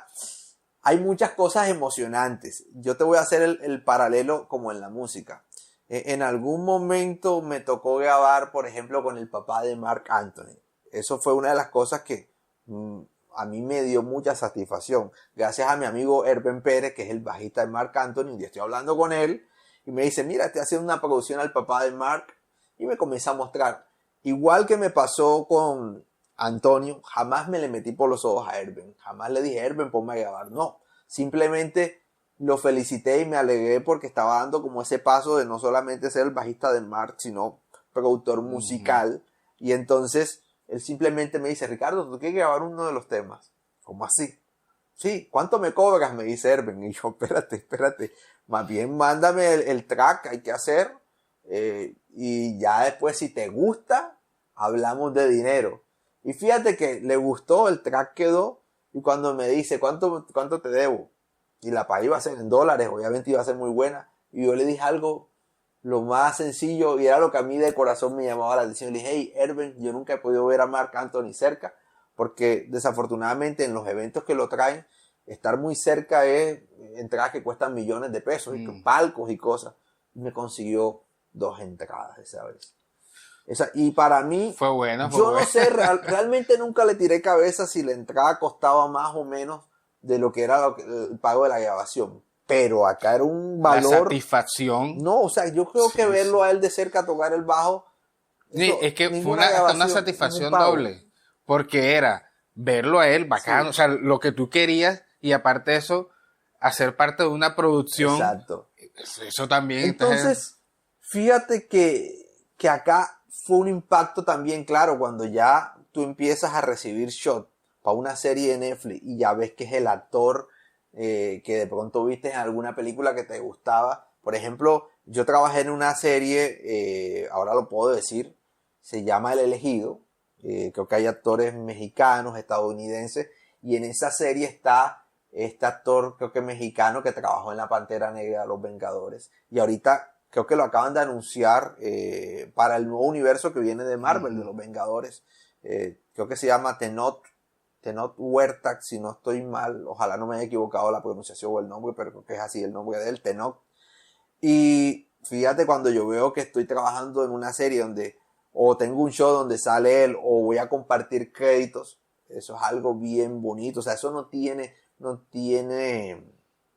comparación. Sí. Y fíjate, iba en esas series que yo trabajé como sin emocionarme en el tema de los créditos. Creo que ese es un tema del que se puede hablar. No sé qué tanto se ve en la música, pero en la parte audiovisual el estudio manda una lista de todas las personas que trabajan en la producción, pero que salgas en los créditos o no salgas, eso no depende de tu estudio, porque ellos mandan eso a otra parte, o sea, los que están haciendo la película, que contratan el estudio, etcétera, etcétera. Entonces, a veces por X o Y razón que ni siquiera te llegas a enterar, hay artistas que no salen en los créditos, que han trabajado. Yo tengo un amigo que trabajó en Transformers, en la última película que salió, y no salió en los créditos. Julián Rafael, le mando un saludo. Entonces yo me senté con mi esposa y dijo, vamos a ver la serie. Bueno, se acabó el capítulo donde trabajé y empezamos a ver los créditos. Yo no estaba, y como te digo, o sea, estaba mentalizado que no voy a salir para no emocionarme, no decepcionarme. Ajá. Y ahí cuando salió el nombre, se me pueden aguar los ojos acá. O sea, la experiencia es única. Me imagino. Es única. Luego vino otra serie que se llama se llama Putas Redes Sociales. Ahí sale Eugenio Derbez también. Esa es para Amazon Prime. Luego regresamos otra vez a Netflix. Trabajamos en una serie que se llama La Primera Vez, y esta es bien chévere porque creo que es la primera serie colombiana de Netflix que va a tener tercera temporada. Yo trabajé en la segunda temporada. Ya el estudio había hecho la primera temporada, pero yo todavía no estaba como tan adentro. O sea, cuando yo entro a Monpós, ellos ya habían hecho o estaban haciendo la primera temporada ahí, efectos visuales, y yo caí para la segunda. Y luego vino una película, largometraje, que pues teníamos que cerrar con broche de oro, ¿no? Ya habíamos hecho series, ahora una película. Trabajé en la película de la vida de la cantante Jenny Rivera, una cantante, creo que es como estadounidense, con origen mexicano, esa música como de banda, creo yo. Uh-huh. Y ella tiene una historia, digamos, no igual, pero sí como similar a Selena, porque Selena era Tex-Mex, acá era como música de banda. Ella sí falleció acá en un accidente de avión. Entonces fue como contar más o menos la vida de ella. Está en la plataforma, esta película está en la plataforma ViX. Y fue como, bueno, lo que hemos hecho hasta ahora y yo no me arrepiento de nada. O sea, media vida me la he pasado haciendo música y en algún momento, ya siendo adulto, tuve una inyección de, no le llamemos adrenalina, sino como motivación. Uh-huh. Porque yo pienso que las profesiones o sea, tienen un pico, ¿verdad? Van subiendo, llega un momento que empieza a bajar algo, no sé, que es normal. Por el mercado, por la emoción. Entonces, en ese momento en que la música empieza como a bajar, que yo te venía comentando que las presentaciones bajaron, que la gente empezaba a ver qué hacemos, buscamos docencia universitaria, ¿ok? A mí me llega a la vida la parte audiovisual y mira cómo termino prácticamente como con un nuevo nacimiento, porque yo siendo ya un adulto ya había pasado los 30 años cuando yo empiezo a trabajar en la parte audiovisual, pero es como si fuera un niño. Y no me lo estás preguntando, pero me adelanto a la pregunta y es, si a mí me pidieran como el consejo a la gente que viene en el camino, yo le digo que sea música, sea audiovisual o sea cualquier otra carrera, haz algo que te apasione, porque para lograr hacer las cosas bien, tienes, como decimos por ahí, que quemarte las pestañas, viendo libros, estudiando tutoriales, practicando. Entonces, si no te apasiona, va a ser muy difícil. Eso es completamente cierto. Entonces, hacer 3D es como jugar. Yo tengo turno hasta las 6 de la tarde. A veces mi esposa me dice, bueno, ya se acabó la hora de trabajo, ven, vamos a vernos una película o algo, pero yo en ese momento quiero hacer 3D. Pero me dice, pero si estás todo el día. Entonces yo le digo, mi amor, pero es que aquí estaba haciendo escenas donde estoy poniendo en práctica todo lo que sé. Pero ahora, a partir de las 6, me voy a sentar a ver un tutorial y es aprender algo nuevo. O sea, son dos cosas diferentes. Sí, claro. No, ya es como, también llevándolo al plano de la música, es que tú a veces estás en una orquesta y a ti te toca tocar esto, es más, te dan un papel y a ti te toca tocar eso, pero tú como que, yo quisiera hacer esto y tal, entonces hay muchos que después de eso tienen su grupo aparte de amigos, como me comentaba Fabio, que tiene su grupo de jazz, y entonces por ahí desfogan toda esa ganas reprimidas de algo que tienen o que quieren hacer esto, quieren experimentar esta gana que acá no pueden, entonces por este lado, me imagino que también es así, como que, bueno, yo por aquí quiero aprender o quiero hacer esto porque lo tengo aquí en la mente y tal. Y fíjate, otro consejo también que se me viene a la mente es muy importante tu pareja, o sea, tienes que estar con una persona que si no se dedica a lo mismo que tú, que te apoye. Ya mi esposa es un apoyo fundamental, ella sí es una persona bastante creativa, le gusta todo el tema, o sea, nosotros nos sentamos como dos frikis a ver películas de Marvel y ya ella, con el correr de los años, de tanto verme a mí, ya se ha aprendido también las costuras. Entonces, por ejemplo, le llamamos la costura cuando algo no se ve tan bien editado. Mira ese chroma aquí, ese fondo verde no fue eliminado también. En una película de Marvel me lo dice ya. Entonces, ahí digamos como que hemos hecho, ella y yo, una buena sincronía. Y ella entiende todo el proceso, o sea, sabe que cuando me siento a iluminar una escena, no va a ser algo que en una hora va a estar listo. O sea, puede que tenga un bosquejo, pero eso viene revisión. O sea, sabe que son cosas que demandan tiempo. Entonces, el apoyo es fundamental. Porque mientras yo estoy acá en el trabajo, quizás de pronto ya le toca atender a la nena. Entonces, yo les digo, mi consejo es alguien que esté al lado, que le apasione tanto lo que tú haces, para que puedas realmente seguir. Si no cuentan con esa suerte, es mejor quedarse solo. Porque este sí es una área donde hay que estar en constante aprendizaje. Tanto la música como la parte audiovisual. Sí, ahí viene poner en la balanza, bueno, ¿qué prefieres? O sea, si seguir con esto o dedicarte entonces, o sea, darle prioridad a tu pareja. Ya depende de ti si tú tienes esa persona idealmente que uno quisiera encontrar. Bueno, yo también la encontré, gracias a Dios. feliz con mi esposa, Sí. porque también es una persona que me apoya y que está metida en el mundo de la música. Sí. O sea, por ahí fue donde nos Sí. conocimos y esa relación así es chévere, perfecto.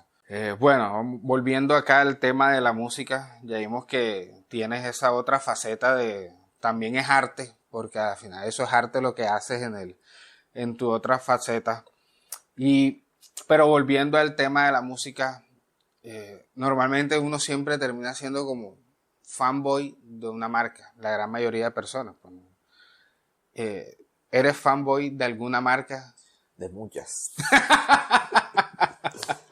Sí, indudablemente, digamos, sueño cumplido tener el Yamaha TRB japonés. Yo creo que ahí ya, eso es una página que cierro, a menos que en un futuro diga, vamos a volver a construirlo en Japón y vamos a hacer la réplica exacta y me compraré uno nuevo, para tenerlo ahí ya nuevecito. Pero ahí ya lo tengo.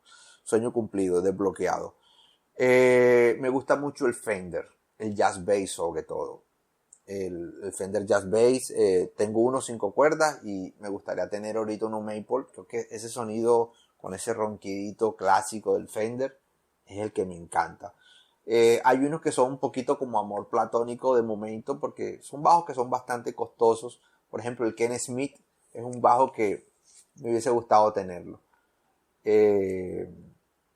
Bueno, y hay uno por ahí también que me gustaría. No sé si la pregunta es No, exactamente esa. pero igual, hay otra pregunta que sería, ¿qué instrumento quisieras tener? O sea, Bueno, ¿cuáles son o sea, esos que uno a veces ve y dice, oye, algún día tengo que o tener sea, esto? el sueño más anhelado, que no sé si se llega a cumplir, es, hay un bajo que construyeron, lo venden en bajo de colección, prácticamente de coleccionista por el valor tan alto, que es el modelo de Jaco Pastorio, viene con todas las peladuras exactas, un modelo igual. Entre otras cosas, Jaco tenía el bajo bien customizado, por ejemplo, el diapasón estaba lijado, como le quitaron los trastes, le pusieron un revestimiento de llamémosle resina, por decirlo así, como epoxi, que eso es algo que le echan a los barcos, con que recubren los cascos de los barcos, y eso le da un sonido muy característico al sonido de Jaco Pastorius. Entonces ese bajo, yo creo que pasa por ahí los 15 millones de pesos, pasa por ahí hace rato. Yo creo que debe estar más o menos como entre los 18 o 23 millones de pesos de pronto, si no un poquito más. Entonces, porque tú sabes que trayendo instrumentos acá le meten todo el tema de De impuestos y eso. impuestos, sí. Pero ese es uno de los bajos que me gustaría tener. Sí, ese sería para Uf. tenerlo. Es más, yo lo colocaría aquí en la sala de mi casa, así Sí, guardé. yo lo he escuchado, o sea, no es que lo pintaron que se parece, no. El bajo tú lo escuchas y es lo más parecido a escuchar el bajo original de Jaco. ¿Y qué bajo o qué marcas no te gustan? ¿O Bueno, no te sientes cómodo? esto Sí. ha hecho parte como del proceso que te mencioné anteriormente. O sea, de repente en los 90 cuando vi que empezaron a venir los merengueros, la línea de Ibanez me gustaba mucho en ese momento. Ya los modelos empezaron a cambiar y actualmente de pronto no me identifico mucho con los actuales modelos de Ibanez. Sin embargo, es un tema más de gusto Sí. personal. Yo por ahí escuché algo y era lo que decía José Bayona en un podcast donde él te decía, hoy en día casi que todos los instrumentos están bien construidos y es como Sí. raro encontrarte un instrumento que no suene bien. Creo que era Bayona, no recuerdo si era Miguel Fajardo o era Bayona. Y eso es cierto, o sea, prácticamente tú vas a una tienda y cualquier bajo te puede cumplir con los requisitos mínimos como para que alguien aprenda. Pero personalmente, de pronto, si tuviera suficiente dinero, ahorita no estaría pensando en los últimos modelos de Ibanez. Creo que no me tramaría mucho. Por ahí también escuché a alguien que dijo que los bajos Gibson o Les Paul no le llamaban tampoco mucho la atención. Ese fue Fajardo, si no Sí, estoy creo que mal. son bajos que no estarían como entre la gama popular. No, no. Uno por lo menos trataría de tener un Yamaha japonés, trataría de tener un Fender y digamos que ahí vienen las líneas exóticas, el que puede tener el lujo de darse, de tener un Fodera o tener un Ken Smith puede ser interesante. Hay una marca que escuché en una noticia en internet que la van a volver a construir, que es ¿cómo es que se llama? El Tobías. Creo que era un bajo que antes como que estaba, que no lo construían. Fíjate, hay un bajo que me acabo de acordar que ya no lo construye Fender, que es el Fender Roscoe. Eso es un Fender que es pasivo, el modelo 5 cuerdas. No sé si has visto el concierto de Fito Páez, de la gira Ábaque. El bajista Guillermo Badalá, que es otro referente, Sí, claro. buenísimo, tiene ese bajo en ese concierto y suena exquisito. Un amigo de acá de Barranquilla lo tenía, yo alcancé a grabar un track con ese bajo. Suena como si fuera un bajo activo de lo potente. Es muy bueno. Eso es un bajo que si lo volvieran a construir o encontraran un coleccionista que lo tuviera, trataría de agarrarlo. Fender Roscoe, a mí me encanta el 5 cuerdas. Sí, yo, en mi tema pendiente es un Fender. Ese sonido y no sé, de pronto puede decir que sea que me tengo el cerebro lavado, alguna cosa así, pero yo en mi colección quisiera tener un Fender. Mira, yo voy a confesar algo que va a causar mucha polémica. Lo puedes poner como un tema sí. para llamar la atención al video. Pero a mí el sonido que no me enamora es el Fender Precision. Y a todos los rockeros les gusta. Sí, es y verdad. yo no sé, cosas personales. De pronto yo empecé a escuchar el Fender de lo que Hermídez me puso de Pastorius y de una agarré con el Jazz Bass. Es más, estaba hablando con un amigo que es muy fanático de Jaco Alex, el mago, saludo, y me dice, creo que hay una leyenda urbana, Ricardo, de que en Cuba, en el Habana Jam, donde tocó Irakere, tocó La Fania y tocó Weather Report, Pastorius, se encontraron Salvador Cuevas, que creo que estaba tocando, no estoy seguro si era con La Fania y Pastorius. Y dice la leyenda urbana que a partir de ese encuentro Pastorius le sugiere a Salvador Cuevas que no utilice Precision, sino que utilice Jazz Bass. Y si te das cuenta, la mitad de la carrera después de Salvador Cuevas empezó a usar Jazz Bass. Puede ser leyenda urbana, Sí, puede ser cierto. Entre otras cosas, no estoy seguro, pero yo creo que en ese concierto donde tocó La Fania, vino cantando con La Fania el reconocido merenguero Wilfrido Vargas. Yo no sé qué hacía Wilfrido con La Fania, pero yo creo que ahí estuvo Wilfrido. O sea que es posible esas coincidencias que Wilfrido de pronto estaba en el público viendo a Pastorio. Uno no se imaginaría eso como es, pero ¡guau! Pero sí, Eso pasó en La Habana Jam, creo que fue en el 79 o algo así, no sé. es que con estas charlas uno se da cuenta de muchas cosas que uno dice como que, yo no creería, pero como que, ¿qué haría Wilfrido? Claro, esos manes son personas que tienen un conocimiento musical, una creatividad que ellos tienen, les gusta absorber de todo, que tú dices como que, pero que va a ser ese merenguero viendo a Yaco, lo que más le podría ver a ese grupo, a Irakere, a cualquiera de ellos, y adaptarlo a lo de ellos. Claro. Por eso es que su música era tan rica que uno decía, estos manes están haciendo algo diferente. Oye, bueno, siguiendo con el tema, hablemos de amplificadores. Ok. Hay dos líneas, los que usan el ampli y los que usan pedal. Okay. Para simular y directo a consola. ¿De cuál línea eres tú? Bueno, yo creo que los bajistas nos gusta sentir el peso del bajo y la vibración hasta en los pies. O sea, yo creo que independientemente si nosotros tengamos algún tipo de ayuda, por ejemplo, hoy que se utilizan los in-ears, yo creo que se necesita el amplificador en la tarima. Y la tendencia que veo un poco es que los amplificadores ahora son más pequeños, lo cual a veces es un problema. ¿Por qué? Yo siento que para trabajar con un sistema in-ear se necesita, o sea, de verdad, como debe ser, tener una consola que tenga la mezcla grabada por un lado. O sea, nos vamos a poner a ensayar, cada uno con sus in-ears, se graban por canal o cuadran por canal cada instrumento y que graben esa sesión. Creo que eso es lo que hacen los grupos profesionales. Llevan la consola a la tarima, la ponen.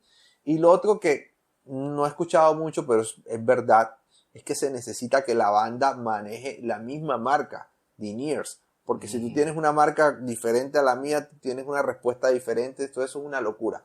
Entonces, cerrando este pequeño paréntesis, ¿qué pasa?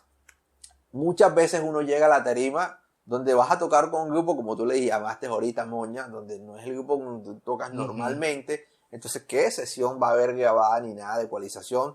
te puedes poner los in-ear, pero de pronto lo que vas a escuchar, si es algo corriendo y el sonidista que está, el ingeniero, no es muy ingeniero, entonces Sí. va a ser peor. Entonces, como decía alguien en uno de tus podcasts, si tienes el amplificador ya estás asegurando parte del, digamos, como de tu trabajo, porque yo no me puedo confiar que no pongan amplificador, yo me escucho aquí en el in-ear, o se escucha mal, se escucha ripiado o no se escucha. Entonces yo necesito mi amplificador. Yo creo que yo soy team amplificador. Un buen bajo con unas buenas cuerdas nuevas y un buen amplificador. Y después viene un pedal que tengo aquí que tiene 5 botones. ¿Están viendo? Este es el mejor pedal que existe. Si esta cadena no funciona, le puedes meter lo que tú quieras, chorus, distorsión, delay, reverb, que eso no te va a arreglar el sonido. Eso te va a hacer una bola ahí que eso no se va a entender. Tu sonido arranca en tus manos, un buen bajo, o sea, no tiene que ser el más caro, pero que esté decente, con unas cuerdas que te generen un brillo, y la planta. De ahí para adelante, si eso suena bien, le puedes ya meter otras cosas.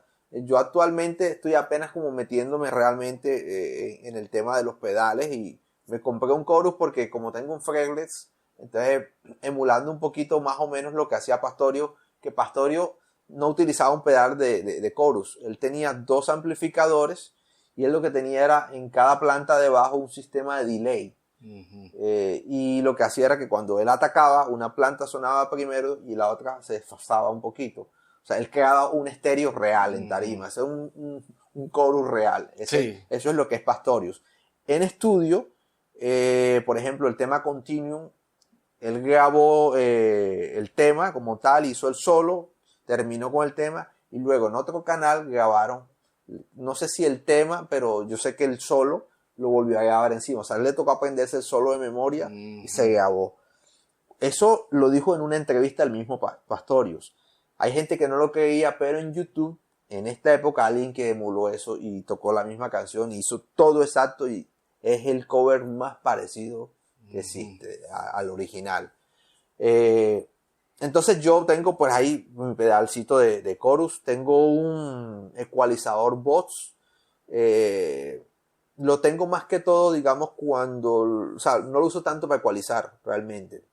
Creo que con el sistema de mis bajos y el amplificador me basta, pero a veces llego a lugares donde no hay mucha ganancia, que era lo que te decía. Ahora hay unos amplificadores tan pequeños y señores sonidistas, si ven este podcast, les agradezco que pongan una planta no para ensayo, para una tarima al aire libre y tan grande, sino una planta responsable.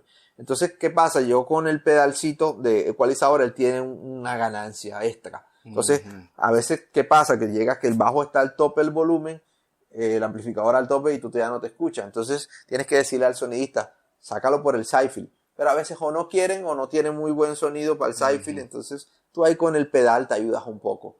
Tengo estos que le llaman AB, que es como un switch, que este también es de voz, para tener 2 bajos y conectados al tiempo y poner a sonar uno de los 2.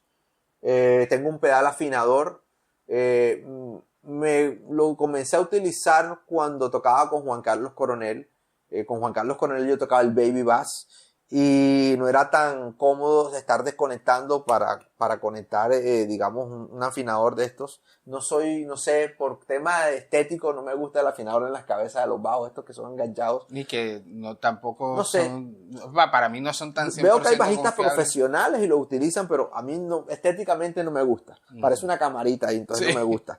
Entonces con el Baby empecé a usar el afinador pedal. Entonces claro, yo lo piso y el bajo deja de sonar en la planta. Y como era el Baby, yo siempre estaba con el tema de la afinación muy pendiente, digamos, me ayudé y ya me quedó en mi cadena de trabajo, o sea, hasta con la guitarra abajo uso mi pedal ahí. ¿Y qué planta? ¿Tienes planta? Bueno, hablamos de lo que sería la problemática de qué no me gusta, ¿verdad? Esas plantas pequeñas. Mi planta ideal, ahora mismo no la tengo, sí la tuve, pero ahora mismo no la tengo. Mi planta ideal es un amplificador GK400, un Gallien-Kruger. Era el amplificador que en los 90 yo creo que marcaba la tendencia. Hace poco me encontré con el maestro Guillo López, estaba tocando con Checo Acosta y le hice la pregunta, Guillo, porque él es muy de Baby, ¿cuál es el amplificador que a ti realmente, tú dices, con el que el mejor te suena el baby? Me dices, el GK800, al que le seguía al 400. Yo, bueno, y que empezamos a hablar del GK. Entonces, obviamente, es un amplificador bien poderoso, con muchos bajos, pero aquí viene lo interesante. Vamos a suponer que vamos a un contexto más funky, más rock. Entonces, de pronto, tanto bajo se queda un poco corto en brillos. Entonces, a finales de los 90, principio del año 2000, aquí llegó a Barranquilla un amplificador que tuvo bastante auge en el momento, el Hartley System, que hay mucha gente no sabe. Esa vino con unos conos de acero, la cabina. ¿Tú sabes por qué le hicieron esos conos de acero? ¿Y a quién le hicieron esa planta de bajo originalmente? Nada, ni idea. A Jaco Pastorius. Resulta que ya es como en la etapa en que él es muy famoso, a él lo contacta la gente de Hartley. Bueno, no me sé los detalles exactos, pero hubo la conversación. Entonces querían como hacer un sistema que emulara, o sea, combinara lo que era la cabina de bajo con lo que eran los monitores de grabación. ¿Sabes que los monitores de grabación, de hecho, son como blanquitos y todo? Sí, Entonces le hicieron esos sistemas con esos conos a Pastorio. Mm. La primera cabina Hartley está, creo que en una tienda, no sé si es en Nueva York o en Miami, y está la cabina y tiene una placa que dice, esta cabina fue construida para Jaco Pastorius. Una placa de metal. Entonces, el amplificador Hartley a mí no me gustó mucho. ¿Por qué? Porque yo sentía que era demasiado medioso.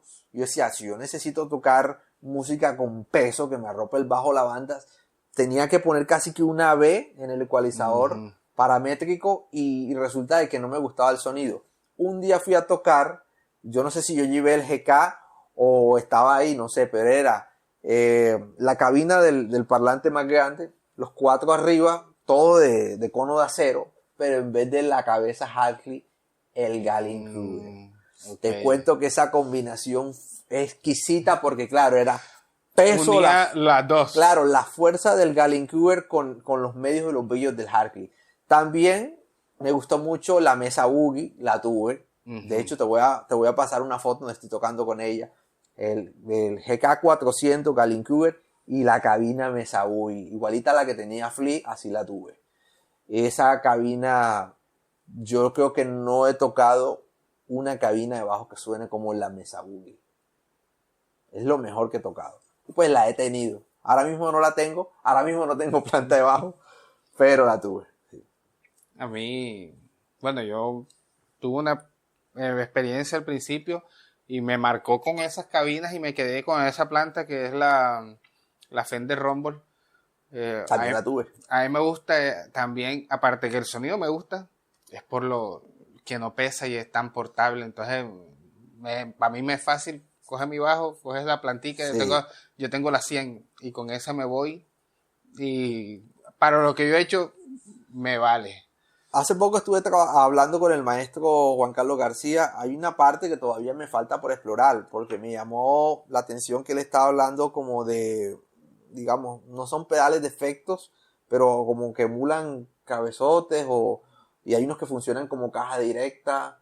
Entonces todavía me falta como tener autoridad para hablar del tema, pero sí estoy como próximo a ver qué equipo de eso se compra, porque si el tema de la caja directa es un problema para los bajistas, porque muchas veces las cajas directas tienen ruido, entonces tienes tú un problema y comienza que si el bajo, que si la línea, sí. Y tú, hey, es la caja directa, cámbiala.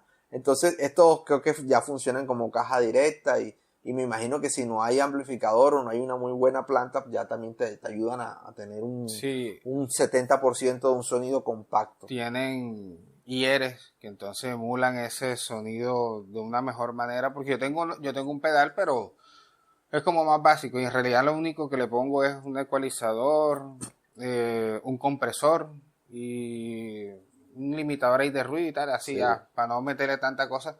Pero sí, hay unos que entonces ya le colocan el IR de la cabina que tú quieras, del amplificador y tal, y ya la vaina mejora un poco más el sonido. ¿Prefieres tocar 100% en vivo o tener un multitrack ahí en el oído de base? Bueno, para, digamos, no cerrarme a la tecnología, a los cambios, yo digo que depende mucho del género. Yo creo que hay géneros musicales que su esencia, su raíz es orgánica, que yo, aunque he visto bandas que lo hacen, no termina de convencerme mucho. Por ejemplo, el género rock, una banda donde tú tengas un batero, un bajista, un guitarrista y un vocal, o sea, si lo grabaste con una guitarra o con dos guitarras, en vivo suena igual.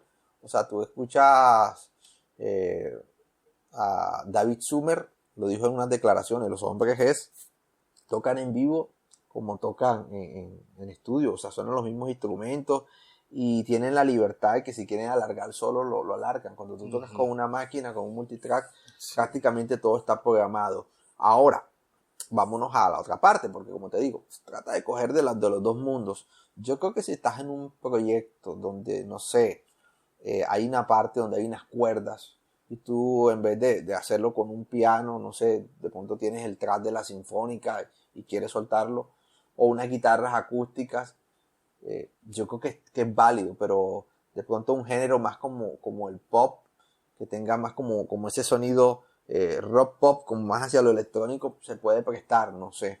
De todas maneras, ¿qué es lo que siento que se puede llegar a perder un poco? Mira, está bien que a nivel de mega conciertos se trata de asegurar todo y que el multitrack está obviamente agarrado a lo que son pantallas, no sé, luces, y eso es algo que ya más allá, o sea, sobrepasa la parte musical. Tenemos que tocar con un clip porque es que hay un show de luces, Sí. allí venga.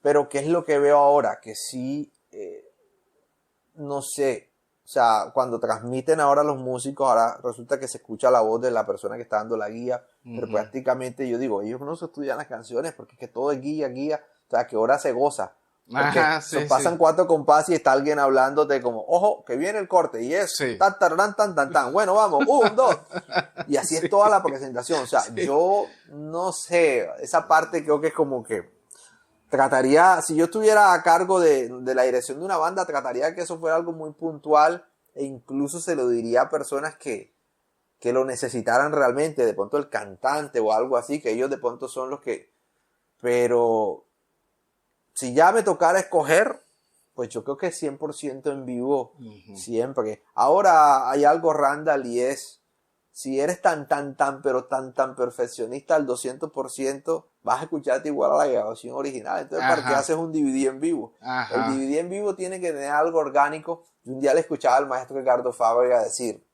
esa pequeña semicorchea o corchea un poquito adelante, un poquito atrás, Sí. eso hace un vaivén y una onda que a la final es lo que hace que la música se sienta como en vivo, que es de estudio, pero como con ese sonido de antes, como análogo. Sí, Porque es que sí. cuando tú cuantizas todo, o sea, yo creo que ahí ya estás cometiendo un error. Si tú coges, grabaste un bajo, por ejemplo, y vas a coger toda la onda del bajo y vamos a Vamos a perfectamente ponerla empezar a con el rodar, bombo, sí. te va a sonar como un pianito Casio de secuencia. Claro. Ya.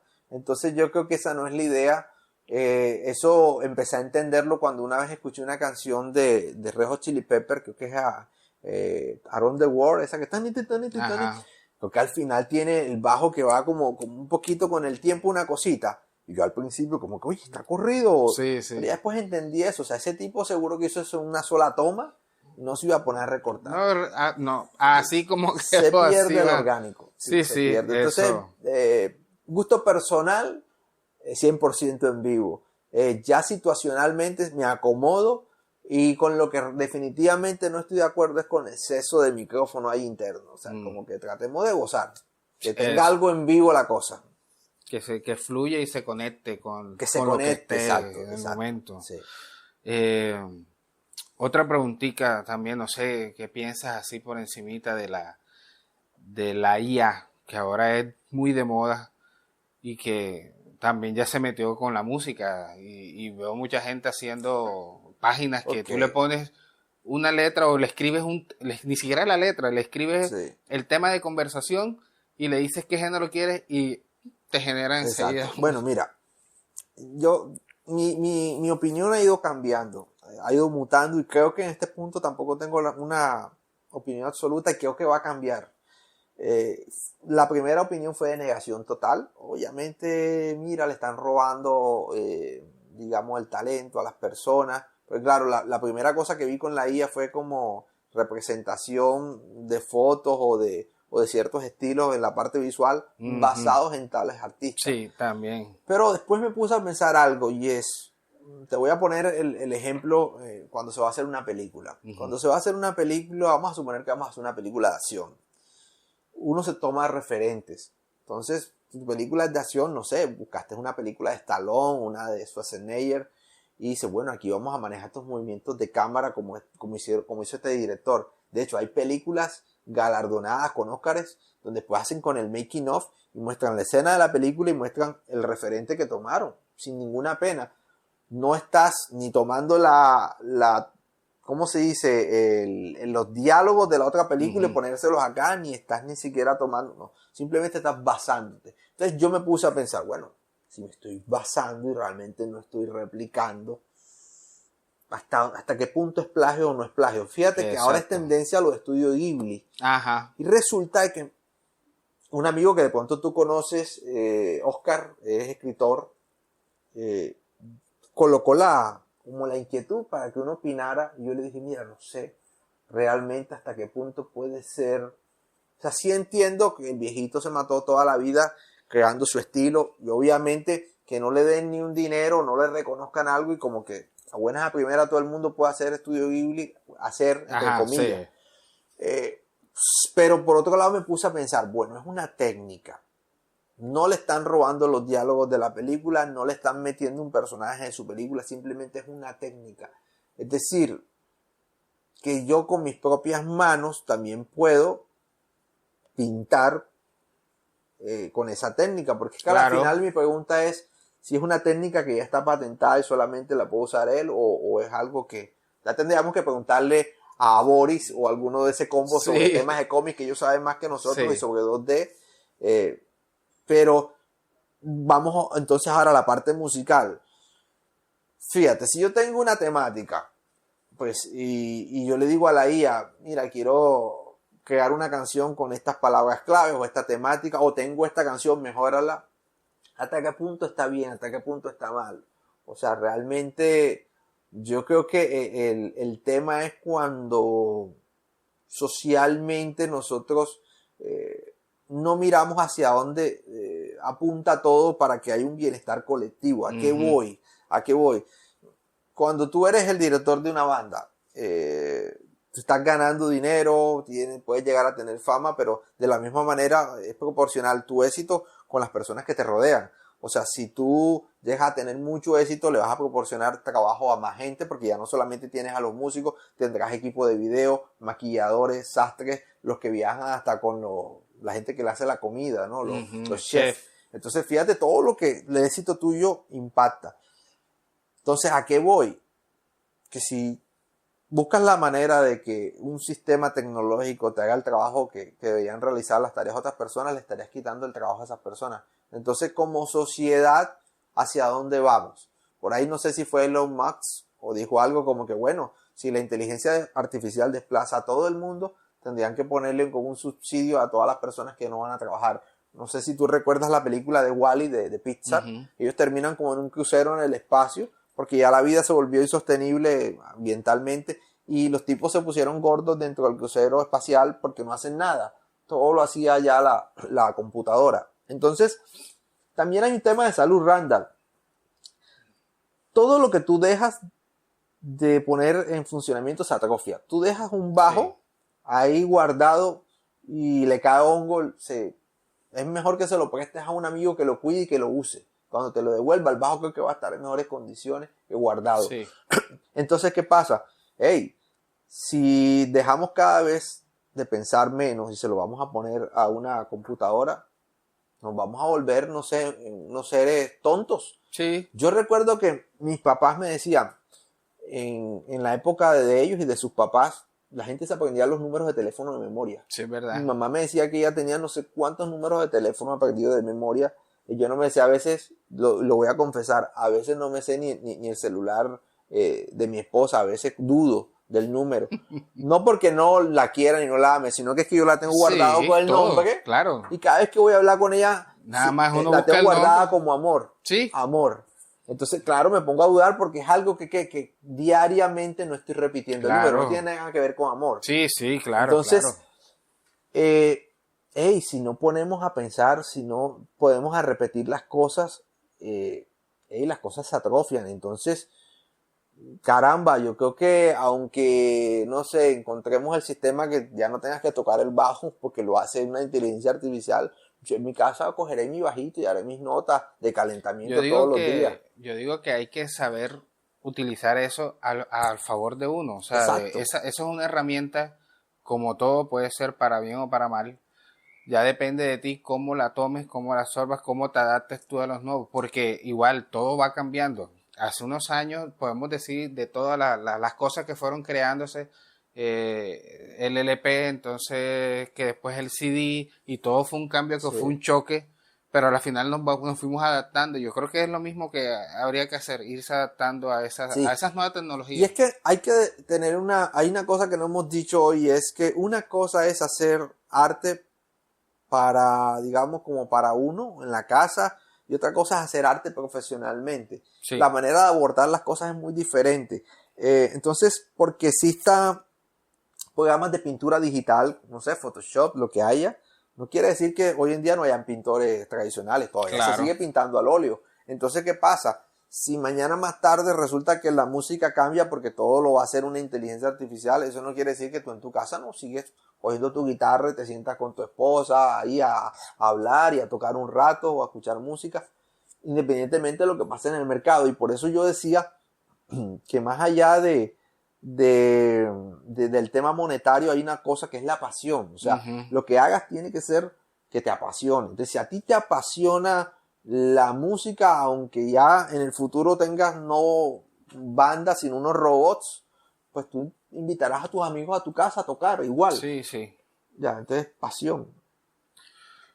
Bueno, volviendo acá al tema también de la música, ¿con qué grupos has tocado a lo largo de la trayectoria? Bueno, he tocado con bastantes grupos y de todo tipo de música. Vamos a tratar sin saltarnos nada, y si queda uno faltando, pues no lo hago con intención. Sería chévere poderlos mencionar todos.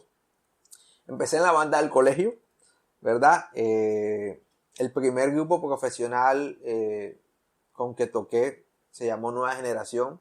Digamos que era como el grupo de mi hermano. Bueno, antes estuve en la Junior Band, que era un grupo de niños. Pasé a Nueva Generación. Ya tocábamos a nivel profesional. Ahí vamos escalando. Pasé Miro y sus Bambiros. Luego vino Chequeré. Hice algunas cositas con el grupo Bananas. He tocado también con artistas internacionales. Pues, por ejemplo, he tenido la oportunidad de acompañar a Miquita Veras. He tenido la oportunidad de acompañar a Quinito Méndez. Toqué también algún tiempo con Juan Carlos Coronel, ¿verdad? En el campo de las bandas de rock, porque he visto que por aquí han pasado algunas celebridades locales. Toqué con un grupo en el año 99, Rock Pop Caribe 99, el primer, creo que Mickey Rock, que se llamaba Rock Pop Caribe 99. Toqué con un grupo que se llamaba Nazca. Hay unos amigos, se hizo un rock bien chévere en esa época. Esa fue una época en que se tocaban canciones propias.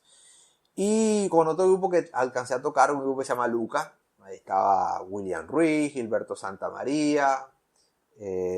Y ahí tuvimos también una experiencia bien bonita porque tocamos en un festival que se llama Enchúlate la Banda. Ganamos y eso nos dio el premio como teloneros del grupo Kraken. Fue el primer concierto de Kraken en Barranquilla. Estaba Elkin todavía ahí en sus papeles y ese día tocamos un tributo a Dream Theater. Y lo más bonito fue que toda la banda de Kraken ya estaba ahí en el camerino. Nosotros empezamos a tocar una canción que se llama Obertura 1928, creo que es la de Dream. Ay, se me olvidó el nombre, qué pena. Tocamos Metrópolis parte 1, que eso tiene un solo de bajo. Y cuando estábamos tocando todo ese set de canciones de Dream, los músicos de Kraken, obviamente tengo que admitirlo, menos Elkin, pero todos los músicos, el bajista, el guitarrista, se fueron para adelante a vernos tocar.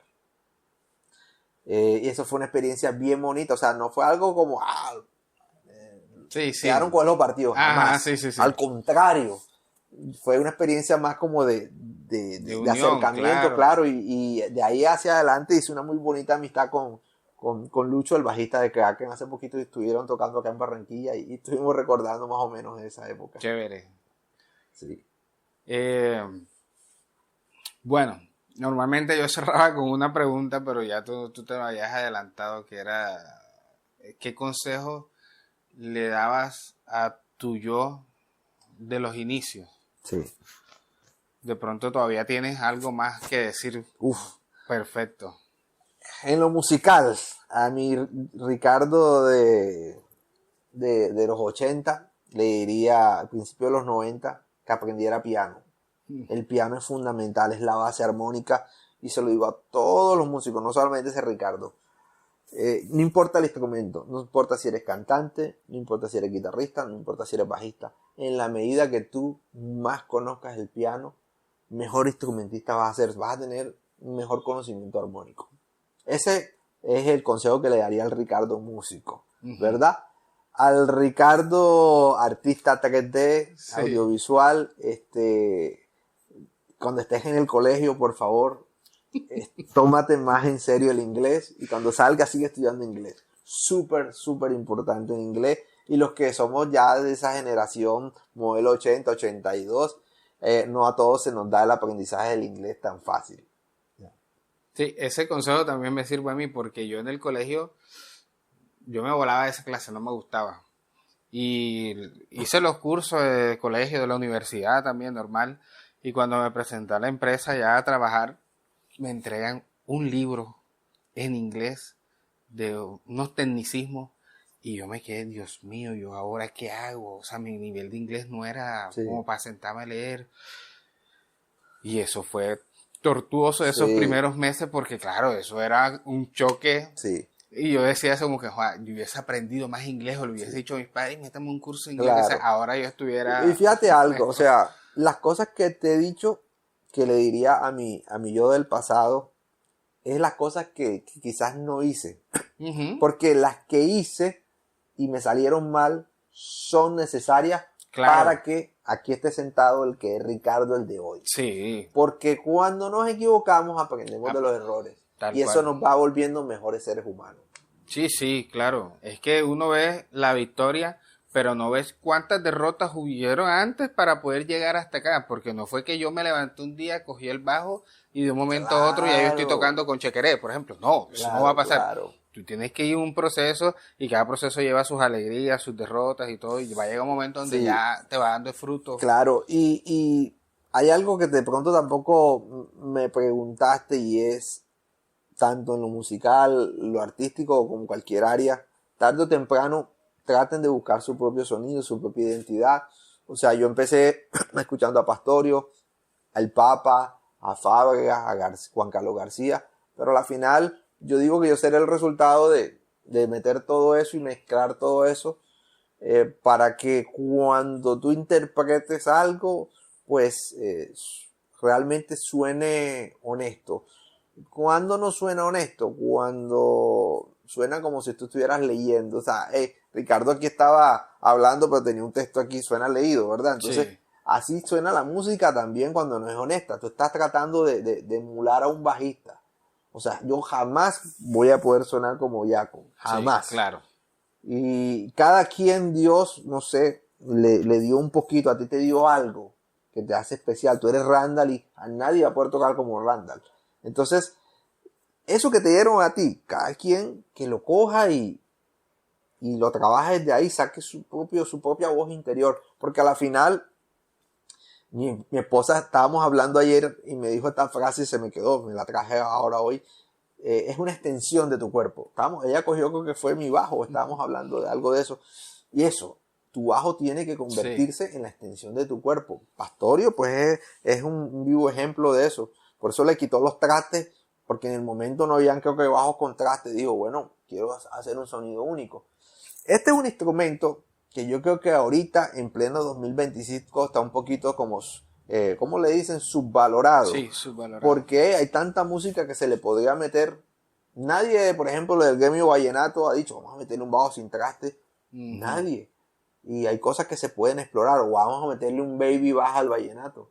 O sea, si en el momento que dices puede sonar una locura, pero es que así era una locura cuando le estaba arrancando los trastes. Exactamente. ¿Verdad? Pero hay que hacerlo. En algún momento el vallenato se tocaba con guitarra nada más. Y alguien, no sé, algún loco dijo, mira, vino esta acordeón en un barco, vamos a meterle acordeón.